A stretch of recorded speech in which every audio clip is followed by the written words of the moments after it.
नमस्कार दोस्तों, स्वागत है आप सभी का प्रीलिम्स मंत्रा में। आज की इस वीडियो में हम डिस्कस करेंगे 18 और 19 जून के सभी इंपॉर्टेंट करंट अफेयर्स को। आइए बिना किसी टाइम को बर्बाद किए शुरुआत करते हैं आज की इस वीडियो की। आज के पहले आर्टिकल में हम बात करेंगे माली कंट्री के बारे में, जो कि आपकी अफ्रीका में लोकेटेड है। देखिए, इस कंट्री के बारे में हम इसलिए जान रहे हैं क्योंकि अभी यहाँ पर रेफरेंडम कंडक्ट हुआ है आपके ड्राफ्ट कॉन्स्टिट्यूशन के लिए। साथ के साथ यहाँ पर पॉलिटिकल पावर भी कुछ चेंज हो सकती है, तो जिसकी वजह से आने वाले समय में ये काफ़ी समय तक न्यूज़ में रहने वाला है। तो यहाँ एक बार इसके आसपास लोकेटेड कंट्रीज़ के बारे में हम जान लेते हैं। देखिए, सबसे पहले अगर नॉर्थ की बात करें, यहाँ पर नॉर्थ ईस्ट की बात करें तो अल्जीरिया आ जाता है आपका, ईस्ट में आपका नाइजर आ जाता है। साउथ ईस्ट की बात करें तो यहाँ पर बुर्किनो फासो आ जाता है, साउथ में कोट दी आइवरी आ जाता है, साउथ वेस्ट में आपका गुएना है, वेस्ट में आपका सेनेगल एंड मुर्तानिया आ जाता है। तो ये इंपॉर्टेंट कंट्रीज हैं जो इसके आसपास लोकेटेड है। यहाँ दो इंपॉर्टेंट डेजर्ट्स आपको देखने को मिलते हैं। One is your Sahara desert और दूसरा आपका तंजर ऑफ डेजर्ट। ऑल्दो दूसरे वाला डेजर्ट इतना इंपॉर्टेंट नहीं है, सहारा डेजर्ट वाला एरिया आप याद रखना। इसके साथ साथ इस एरिया में आपको सेहल वाला पार्ट भी देखने को मिलता है। अब यहाँ जो आपको एक चीज़ याद रखनी है, ये आपका लोकेटेड है ट्रॉपिक ऑफ कैंसर पे। और आज का आपका होमवर्क ये है कि आप मुझे कमेंट बॉक्स में ये बताएंगे कि ट्रॉपिक ऑफ कैंसर पे कौन कौन सी कंट्रीज आपकी लोकेटेड है थ्रू आउट द वर्ल्ड। आइए अब बात करते हैं अगले आर्टिकल की। सेकेंड आर्टिकल में हम एक बार फिर से अफ्रीका की एक कंट्री युगांडा के बारे में बात करेंगे, जहां पर कुछ एक्सट्रीमिस्ट ने 41 स्टूडेंट्स को मार दिया। अब ये आपके कोंगो के आसपास वाले इलाके में देखने को मिला है, बट फिर भी हम इसके आसपास लोकेटेड सभी कंट्रीज के बारे में जान लेते हैं। इसके नॉर्थ में आ जाती है आपकी सूडान, या ईस्ट की साइड पे आता है आपका केनिया, साउथ में तंजानिया, रवांडा, और वेस्ट की साइड में आ जाता है डेमोक्रेटिक रिपब्लिक ऑफ कॉन्गो। इसी बॉर्डर एरिया में आपको ये डिस्प्यूट देखने को मिला है। अब देखिए, यहाँ आपकी तीन इंपॉर्टेंट लेक्स लोकेटेड है। एक जहाँ से आपकी नाइल रिवर निकलती है, दैट इज लेक विक्टोरिया, जो कि इसके सदर्न पार्ट में आती है। और वेस्ट की साइड में दो इंपॉर्टेंट आपके अफ्रीका की लेक हैं, दैट इज लेक एल्बर्ट, जो कि यहाँ पे लोकेटेड है, एंड लेक एडवर्ड, जो कि थोड़ा सा एल्बर्ट से साउथ में लोकेटेड है। इनके बारे में आपको याद रखना है। रिवर नाइल के बारे में आप एक बार ये अपने आप से पढ़ लेना कहाँ से ओरिजिनेट करती है। दरअसल आपकी दो नाइल होती हैं, एक है ब्लू नाइल, एक है वाइट नाइल। तो यहाँ से आपकी नाइल ओरिजिनेट होती है, ये आपको पता होना चाहिए। आइए अब बात करते हैं अगले आर्टिकल की। अभी रिसेंटली हाई कोर्ट की वर्डिक्ट आई है कि आर्टिकल 21 के under a person can change his और हर नेम। देखिए, यहां आप एक बात समझिए, एक पर्सन से आप अपनी मर्जी से शादी कर सकते हैं। इसके बारे में यूपीएससी ने क्वेश्चन पूछा था आपसे 2019-20 में। अब ये जो क्वेश्चन पूछा गया था, सेम उसी तर्ज पे आपसे इस बारे में भी क्वेश्चन पूछा जा सकता है। तो यहां पर आपके तीन मेजर आर्टिकल इन्वॉल्व हैं। एक तो आर्टिकल 19 क्लॉज 1 क्लॉज ए, जो कि आपको freedom of speech and expression देता है। दूसरा आपका आर्टिकल 21, जो कि आपको राइट टू लाइफ देता है, और आर्टिकल 14, जो कि आपको राइट टू इक्वालिटी देता है। देखिए, बात की जाए राइट टू लाइफ की, तो कहीं ना कहीं आप डिग्निटी के साथ जी सके, ये आपके राइट टू लाइफ का पार्ट है। और इसमें कास्टिज्म को हटाने की भी बात की जाती है। मतलब एक पर्सन हो सकता है अपनी कास्ट के कारण ढंग से ना रह पाता हो, उसको डिग्निटी उसकी हर्ट होती हो, तो यहाँ पर अपना सरनेम चेंज करके वो अपनी किसी पर्टिकुलर कास्ट से आइडेंटिटी को चेंज करना चाहता है, तो ही and she can do this. Because जब भी हम किसी के नाम या सरनेम के बारे में जानते हैं, तो हम उसके साथ एक प्रेजुडिस जोड़ देते हैं। मतलब हमारी एक दकियानुसी सोच उसके साथ जुड़ जाती है। तो इसी चीज़ को ख़त्म करने के लिए अगर कोई पर्सन अपने नाम के साथ कुछ बदलाव करना चाहता है, तो वो कर सकता है। ऐसा कहा जाता है इन तीनों आर्टिकल के तहत हाई कोर्ट के द्वारा। अब थोड़ा डिटेल में बात कर लेते हैं आर्टिकल 21 के बारे में। देखिए, मान लीजिए एक पर्सन है राजू। अब मैं राजू की लाइफ को या उसकी आप ये कह सकते हैं पर्सनल लिबर्टी को हर्ट नहीं कर सकता हूं, या उसे डिप्राइव नहीं कर सकता हूं इन चीज़ों के लिए, अगर कोई आपका procedure establish by law exist नहीं करता है। फॉर एग्जाम्पल, अगर मान लीजिए राजू ने किसी का मर्डर किया है, तो हमारे लॉ में ऐसे प्रावधान है कि इसे जेल में डाला जा सकता है। बट मान लीजिए अगर राजू निर्दोष है, तो मैं बिना किसी कसूर के उसे जेल में नहीं डाल सकता हूं। ये उसकी लाइफ और लिबर्टी के अगेंस्ट है। इसका मतलब ये है कि राजू की पर्सनल लिबर्टी और लाइफ पे हम तभी अटैक कर सकते हैं अगर कोई प्रोसीजर उसके अकॉर्डिंगली वहां पर एस्टैब्लिश किया गया हो। मतलब कोई आपका लॉ एग्जिस्ट करता हो, कॉन्स्टिट्यूशनल प्रावधान हो, या कोई रूल एंड रेगुलेशन हो, तभी हम ऐसा कर सकते हैं। अब यहां एक और चीज कही जाती है। देखिए, राइट टू लाइफ का मतलब ये नहीं है कि सिर्फ आप जानवरों की तरह जीते रहें या आप सिर्फ जी रहे हैं। यहां पर इसका मतलब यह है कि ह्यूमन डिग्निटी के साथ रह सके। मतलब एक मीनिंगफुल लाइफ एक कंप्लीट लाइफ, या आप ये कह सकते हो कि एक ऐसी जिंदगी जिसकी कोई वर्थ हो, ऐसी जिंदगी जीने का उसे अधिकार है। अब बात की जाए आर्टिकल 21 की, तो ये भी काफी इंपॉर्टेंट है। देखिए, आर्टिकल 19 क्लॉज 1 क्लॉज ए आपको फ्रीडम ऑफ स्पीच देता है। अब ये फ्रीडम ऑफ स्पीच का मतलब ये नहीं है कि आप कुछ बोल रहे हैं सिर्फ यही इसमें इंक्लूडेड है। इसका मतलब ये है कि आप अपने व्यू, ओपिनियन, बिलीफ या आपका जो कन्विक्शंस है, आप उसे किसी भी वर्ड फॉर्मेट में, राइटिंग में, प्रिंटिंग में या पिक्चर फॉर्म में या किसी भी मैनर में आप डाल सकते हैं। इसके कहने का मतलब ये है कि आप जिस भी तरह से अपने आप को एक्सप्रेस करना चाहें, मतलब किसी बात का अगर आपने जवाब देना है तो वो भी एक एक्सप्रेशन है, अगर आपने जवाब नहीं देना है तो वो भी आपका एक्सप्रेशन है। तो सभी चीजें इसमें कवर होती हैं आर्टिकल 19 के अंडर। अब अगर आर्टिकल 19 की बात की जाए तो यहां पर यह कहा जाता है कि भी किसी भी पर्सन को आप डिनाई नहीं कर सकते हैं इक्वालिटी बिफोर लॉ। मतलब आप देखिए, कानून की नजरों में सभी बराबर हैं, चाहे कोई अमीर हो चाहे कोई गरीब हो, कानून की नजरों में वो सभी एक बराबर होने चाहिए। मतलब आप किसी को स्पेशल ट्रीटमेंट नहीं देंगे। एंड यह कहा जाता है कि भाई there is equal protection of law, जिसका कहने का तात्पर्य यह है कि like should be treated alike. मतलब आप ये समझ के चलें कि भाई यहां सर्कमस्टांस के बेसिस पे थोड़ा बहुत डिस्क्रिमिनेशन हो सकता है। जैसे एग्जांपल देना चाहूंगा मैं कि मान लीजिए एक पर्सन है जिसने सेल्फ डिफेंस में किसी को मारा, तो इस पर्सन के लिए सजा का प्रावधान अलग हो सकता है। वेयर एज एक पर्सन ने कोल्ड ब्लडेड मर्डर किया है तो उस केस में सजा का प्रावधान अलग हो सकता है। तो यहां पर दोनों सिचुएशंस अलग हैं, तो लॉ अलग अलग मायने देख सकता है। यहां पे मतलब यहां ये नहीं देखा जाता कि भाई मर्डर किया है दोनों ने, यहां पर उन सिचुएशंस को भी देखा जाता है। तो यहां इक्वालिटी बिफोर लॉ का मतलब है कि किसी को कोई स्पेशल ट्रीटमेंट नहीं है, but equal protection of law का मतलब यह है कि अगर कोई सर्कमस्टांस ऐसे एग्जिस्ट करता है जिसमें किसी ने क्राइम कोई कंडक्ट किया है तो वो सर्कमस्टांसेस को भी हम नजर में रखते हैं। तो यहां वैसे तो आपका जो फर्स्ट पार्ट है that is equality before law, इसके तहत आप नाम चेंज कर सकते हैं। तो ये आपको इस आर्टिकल में समझना था। अब मेजर क्रक्स इसका यही है। आइए अब बात करते हैं अगले आर्टिकल की। अभी रिसेंटली मन की बात में प्रधानमंत्री मोदी जी ने बात की है इरेडिकेटिंग टीबी के बारे में। मतलब हम टीबी को आने वाले 2025 तक कैसे खत्म करें, इसके बारे में बात की है। अब ये बैक्टीरियल डिजीज है आपकी, जो माइकोबैक्टीरियम ट्यूबरक्लोसिस के कारण होती है। अब इसका मेजर जो इम्पैक्ट है पर्सन के लंग्स के ऊपर होता है। अब लंग्स के ऊपर किसी भी बीमारी का असर होगा तो उस केस में कफ देखने को मिलेगा।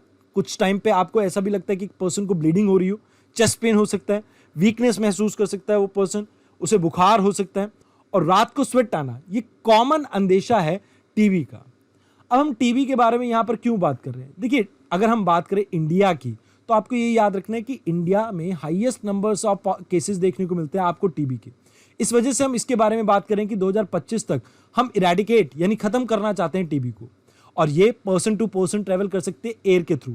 तो इस वजह से काफ़ी आप ये कह सकते हैं इसका विस्तार देखने को मिल सकता है। तो हम इसे ट्रीट करना चाहते हैं और ये बाय मेडिसिन ट्रीटेबल है, क्यूरेबल है, बट टाइमली अगर पर्सन मेडिसिन ले तो। अब अगर पर्सन पूरा कोर्स खत्म किए बिना ही दवाइयों को बीच में छोड़ देता है तो कहीं ना कहीं ये जो आपकी बैक्टीरियल इन्फेक्शन है ये आपकी कन्वर्ट हो जाती है सुपर बग्स में। मतलब जो आपकी फर्स्ट लाइन ऑफ डिफेंस होती है ट्यूबरक्लोसिस के अगेंस्ट, वो इसके ऊपर वर्क नहीं करेगी। अब अगर वो वर्क नहीं करेगी तो इसका इम्पैक्ट नेगेटिव रहेगा हेल्थ के ऊपर, और जो ड्यूरेशन है कोर्स की, दवाई के कोर्स की, वो लंबी हो जाती है। अब यहाँ कुछ चीज़ें आपको याद रखनी कि गवर्नमेंट ने क्या इनिशिएटिव लिया। तो हमने एक इनिशिएटिव लिया दैट इज टीबी मुक्त भारत अभियान, जिसमें 2025 तक, जैसा कि मैंने आपको कहा, हम एलिमिनेट करना चाहते हैं टीबी को भारत से। ये मिनिस्ट्री ऑफ हेल्थ का प्रोजेक्ट है। अब इसमें हमने 3-4 चीज़ों के ऊपर फोकस किया है, जैसे निक्षय मित्र इनिशिएटिव, जहाँ पर हम एडिशनल डायग्नोस्टिक की सपोर्ट प्रोवाइड कर रहे हैं, न्यूट्रिशनल सपोर्ट प्रोवाइड कर रहे हैं, कुछ पैसे भी पे कर रहे हैं हम, ताकि आप ये कह सकते हैं कि एक पर्सन मान लीजिए अपनी जॉब पे नहीं जा पा रहा है टीबी के कारण, तो वो पर्सन को कुछ हेल्प मिल सके उसके न्यूट्रिशन में, या आप ये कह सकते हैं घर के खर्चा चलाने में, तो वो भी गवर्नमेंट यहाँ पर प्रोवाइड कर रही है। निक्षय डिजिटल पोर्टल, जहाँ पर हम कम्युनिटी सपोर्ट प्रोवाइड कर रहे हैं, एंड निक्षय मित्र पोर्टल, जहाँ पर लाइक आप ये कह सकते हो कि ट्रीटमेंट वगैरह के ऊपर कैसे हम लाइक कम्युनिटी इन्वॉल्वमेंट को इम्प्रूव कर सकें, कॉर्पोरेट सोशल रिस्पॉन्सिबिलिटी के तहत इसे इम्प्रूव कर सकें, उस सभी चीज़ों के ऊपर हमारा फोकस है। मेजर एम यहाँ पर हमारा ये है कि कैसे हम एडिशनल सपोर्ट प्रोवाइड करके जो हमारा अभी तक ट्रीटमेंट का पूरा जर्नी रहा है टीबी का, उसको और बेटर कर सकें। क्योंकि हमने कई बार देखा है कि भारत के अंदर लोग टीबी की दवाइयाँ पूरी नहीं करते हैं, तो हम उस चीज़ को इंश्योर करना चाहते हैं कि भाई पर्सन पूरी दवाइयाँ ले, पूरी ट्रीटमेंट ले, ताकि हम टीबी को भारत में से खत्म कर सकें। अब इस आर्टिकल में आपको इतना ही जानना था। आइए अब बात करते हैं एक इंपॉर्टेंट चीज के बारे में। देखिए यहां पर सेकंड चीज जिसके बारे में मोदी जी ने बात की है, दैट इज इमरजेंसी। तो आप मुझे कमेंट बॉक्स में बताइए कि कितने टाइप की इमरजेंसी हमारे कॉन्स्टिट्यूशन में मेंशन है। विद आर्टिकल आपने बताना है, और कल की क्लास में हम इसके बारे में डिस्कस करेंगे। आज हम क्यों नहीं डिस्कस कर रहे हैं, बिकॉज एक टाइम कंस्ट्रेंट है। मैं चाहता हूं कि 20 मिनट के अंदर हमारे सभी जो टॉपिक हैं वो खत्म हो। देखिए मैं ये चाहता हूं कि मैं पूरे टॉपिक के साथ जस्टिस कर सकूं, तो यहां मैं कोशिश करूंगा कि कल के जो टॉपिक होंगे, क्योंकि आज 2 दिन के हम कवर कर रहे हैं तो ज़्यादा टॉपिक है, कल हमारे टॉपिक कम होंगे, तो हम इमरजेंसी के बारे में डील करेंगे।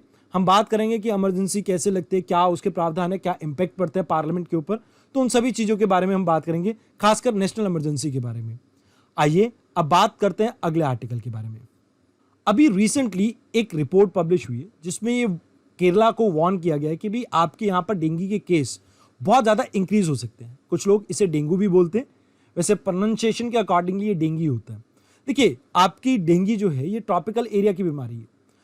अब यहाँ आपको ये याद रखना है कि ये मॉस्किटो की काटने से होती है, और 2 मॉस्किटो इसके लिए रिस्पॉन्सिबल है। दोनों ही एडिस कैटेगरी के आते हैं, एक है एडिस इजिप्टी, एक है आपकी एडिस एल्बोपिक्टस। अब देखिए यहाँ आपको एक चीज़ समझनी है, मैं क्यों कह रहा हूँ कि ये ट्रॉपिकल एरिया की ही बीमारी है। देखिए ट्रॉपिकल एरिया की अगर बात करें तो एक अच्छा क्लाइमेटिक कंडीशन मिलता है इन मच्छरों को पनपने के लिए, क्योंकि ये मच्छर ज़्यादातर आपकी वार्म कंडीशन में पनपते हैं, प्लस यहाँ इन्हें चाहिए होती है ह्यूमिडिटी। अब जैसे ही आप ट्रॉपिकल एरिया से ऊपर चले जाते हो, ह्यूमिडिटी रिड्यूस हो जाती है, प्लस वहाँ पर टेम्परेचर भी थोड़ा ठंडा होने लगता है। तो इस वजह से आपके ये जो मच्छर हैं ट्रॉपिकल एरियाज़ में ज़्यादा देखने को मिलते हैं, खासकर उन एरियाज़ में जहाँ पर रेनफॉल अच्छी खासी हो। तो आप ये कह सकते हो कि ज़्यादातर इनके केसेस आपको डोलोड्रम वाले एरिया में देखने को मिलते हैं, मतलब इक्वेटर से आप ये कह सकते हो 5 या 10 डिग्री नॉर्थ या साउथ की तरफ। अब यहाँ आपको 2-3 चीज़ें और याद रखनी है। देखिए दुनिया में हमने 2-3 टेक्निक अपनाई है। एक तो वॉलबैचिया बैक्टीरिया। अब देखिए वॉलबैचिया बैक्टीरिया वाली टेक्निक आपको मैं एक बार समझा देता हूँ। देखिए साइंटिस्ट क्या करते हैं, कुछ मॉस्किटो को वॉलबैचिया से इन्फेक्ट करते हैं और फिर उन्हें रिलीज कर देते हैं लोकल मॉस्किटो के साथ ब्रीडिंग करने के लिए। अब ये जो वॉलबैचिया बैक्टीरिया है, इसकी वजह से जो आपका डेंगू का जो वायरस है ये पनपता नहीं है किसी भी एडी इजिप्टी कैटेगरी की फीमेल मॉस्किटोज में। तो इस वजह से इसको ट्रायल किया गया था सबसे पहले इंडोनेशिया में, उसके बाद ऑस्ट्रेलिया में। तो इसे डेवलप किया आपके वर्ल्ड मॉस्किटो प्रोग्राम के अंडर। तो ये भी एक कारगर तरीका है। उसके अलावा वैक्सीन भी डेवलप कर दी गई है। इस वैक्सीन का नाम है डेंगू वैक्सिया, जो कि अभी यूएसए ने भी अप्रूव कर दी है। अब इसमें टेक्निक यूज़ की जाती है लाइव अटेन्यूएटेड वायरस की। अब इसमें क्या किया जाता है कि मान लीजिए एक वायरस है, इसको पैरालिसिस कर दिया हमने। अब पैरालिसिस करने के बाद ना ये जब वीक हो गया तो इसे हमने इंट्रोड्यूस कर दिया एक पर्सन की बॉडी के अंदर। तो वो एक इम्यून सिस्टम का रिस्पॉन्स आपका जनरेट होता है, और इसके कारण जब भी नेक्स्ट टाइम उसे मच्छर काटता है, देखिए जब हमने इसे पैरालाइज कर दिया तो ज़्यादा मल्टीप्लाई नहीं होगा आपका जो वायरस है, क्योंकि इसके अंदर उतनी क्षमता नहीं है। अब जब आपको ओरिजिनल में मच्छर काटेगा और उससे ये वायरस आपके अंदर बॉडी में आएगा, तो एक्चुअल में आपका इम्यून सिस्टम पहले से ही रेडी होगा एक डिफेंस पैटर्न के साथ, ताकि इसको आप ये कह सकते हैं टैकल कर सके। तो कहीं ना कहीं उस इम्यून रिस्पॉन्स के कारण आप ज़्यादा इन्फेक्टेड नहीं होंगे इस वायरस के कारण। यानी नॉर्मल थोड़ा बहुत आपको बुखार देखने को मिल सकता है, बट वो डेंजरस नहीं होगा इतना। अब देखिए एडी इजिप्टी के कारण जीका वायरस फैलता है। अब ये भी एक मॉस्किटो बॉर्न डिजीज़ है जो कि आपकी फेल्वी वायरस कैटेगरी का है। ज़्यादातर इसके केसेस 1947 में युगांडा में देखने को मिले थे, बंदरों में। उसके बाद 1952 में युगांडा के अंदर ही ये फैल गए थे ह्यूमंस में। Then United Republic of Tanzania में भी ये फैल गए थे, उसके साउथ में हमने आज ही लोकेशन देखी है इसकी। और बाद में अफ्रीका, अमेरिका और एशिया पैसिफिक में भी ये आपकी बीमारी फैल गई थी, जीका वायरस प्राइमरीली आपकी एडी इजिप्टी मॉस्किटो के कारण फैलती है, और ये सेक्सुअली भी ट्रांसमिट हो सकती है। इसके लिए कोई वैक्सीन आपकी अवेलेबल नहीं है। अगर बात की जाए डेंगू की, तो यहाँ आपको याद रखना है अगेन एडी इजिप्टी के कारण ही ये होता है। ये भी अगेन आपके एक वायरल डिजीज़ है, इसके खिलाफ वैक्सीन मिल सकती है आपको, ये तो आपको बताई दी है। देन चिकनगुनिया भी एक बीमारी है जो कि एडी इजिप्टी के कारण ही होती है, और यहाँ इसके लिए कोई स्पेसिफिक ड्रग्स नहीं है आपकी। इसमें जैसे जॉइंट में पेन होना, जैसे हाथों में दर्द होना, पैरों में दर्द होना, सिर में दर्द होना, मसल्स पेन, ये काफ़ी कॉमन सिम्टम देखने को मिलते हैं इन बीमारियों में। तो इस आर्टिकल में आपको इतना ही जानना था। आइए अब बात करते हैं अगले आर्टिकल की। इस आर्टिकल में हम बात करेंगे आत्मनिर्भर भारत के बारे में। देखिए, अभी recently defence India dialogue conduct करा गया था आपके स्ट्राइव थिंक टैंक के द्वारा। अब इस डायलॉग में हमारे जो डिफेंस मिनिस्टर हैं उन्होंने ये कहा कि भाई आने वाले समय में हमें डिफेंस सेक्टर में आत्मनिर्भर बनना पड़ेगा। ये हमारी आने वाले समय की ज़रूरत है, बहुत बड़ी ज़रूरत है, क्योंकि आप डिफेंस सेक्टर में अगर किसी और कंट्री के ऊपर डिपेंडेंट रहेंगे तो इससे इंडिया की सॉवरेनिटी एंड इंटीग्रिटी के ऊपर नेगेटिव इंपैक्ट पड़ता है। देखिए, मान लीजिए कल को हमारी लड़ाई हो जाती है चाइना के साथ। अब चाइना के साथ हमारी लड़ाई होती है और रशिया काफ़ी ज़्यादा प्रेशर में है कि वो चाइना का साथ दे या इंडिया का साथ दे। अब क्योंकि चाइना के साथ अभी की बात करें तो इनके ट्रेड रिलेशन हमसे कुछ ज़्यादा अच्छे हैं, तो यहाँ चाइना उनके लिए एक फिजिबल पार्टनर दिखता है उन्हें। अब इंडिया को हो सकता है कि उस समय रशिया दरकिनार कर दे। वैसे देखने में लगता तो नहीं है कि रशिया ऐसा करेगा, बट इंटरनेशनल रिलेशन ऐसे ही रहते हैं। अब मान लीजिए अगर हाइपोथेटिकली ऐसा होता है तो हमारा रशिया के ऊपर डिपेंडेंट होना ये हमारे लिए काफ़ी घातक साबित हो सकता है।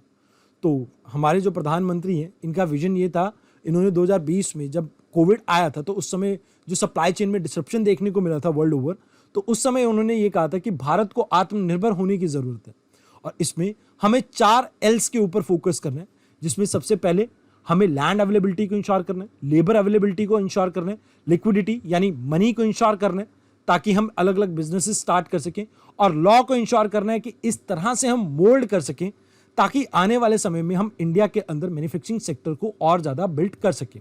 अब इसके 5 पिलर्स हैं, दैट इज डाइव्स। डाइव क्या है? D for demand, I for infrastructure, V for vibrant demography, E for economy and S for system. देखिए, हमें इंडिया के अंदर इंडियन प्रोडक्ट्स की डिमांड क्रिएट करनी होगी। अब इसको सपोर्ट करने के लिए हमें चाहिएगा इंफ्रास्ट्रक्चर। अब इंफ्रास्ट्रक्चर है मान लो हमारे पास, बट हमारे पास वो डेमोग्राफिक डिविडेंड नहीं है जिससे हम, या आप ये कह सकते हो लेबर फोर्स नहीं है जिससे हम काम करवा सकें, तो ये भी एक प्रॉब्लम हो सकती है। तो हमें चाहिए वाइब्रेंट डेमोग्राफी। अब इकॉनमी इतनी ज़्यादा स्ट्रांग होनी चाहिए कि वो इस तरह के प्रावधानों को सपोर्ट कर सके, और इसके लिए पूरा का पूरा हमें सिस्टम रिवैम्प करना पड़ेगा। तो ये इसके 5 मेजर पिलर्स हैं। यहाँ भारत का एम ये है कि हम भारत को और भारत के लोगों को सेल्फ रिलायंट बना सके हर सेंस में। अब इसके लिए हमें रिफॉर्म लाने होंगे, जैसे सप्लाई चेन के अंदर टैक्सेस को और ज़्यादा रिफॉर्म करना पड़ेगा, रैशनलाइज करना पड़ेगा, ताकि हम चाइना जैसी कंट्री जो इतनी सारी FDIs को मैन्युफैक्चरिंग सेक्टर में अट्रैक्ट कर पा रही है, अपने यहाँ पर बहुत सी कंपनीज ला पा रही है, हम सेम उसी लाइन पे अपने देश में अलग अलग कंपनीज को इन्वाइट कर सकें।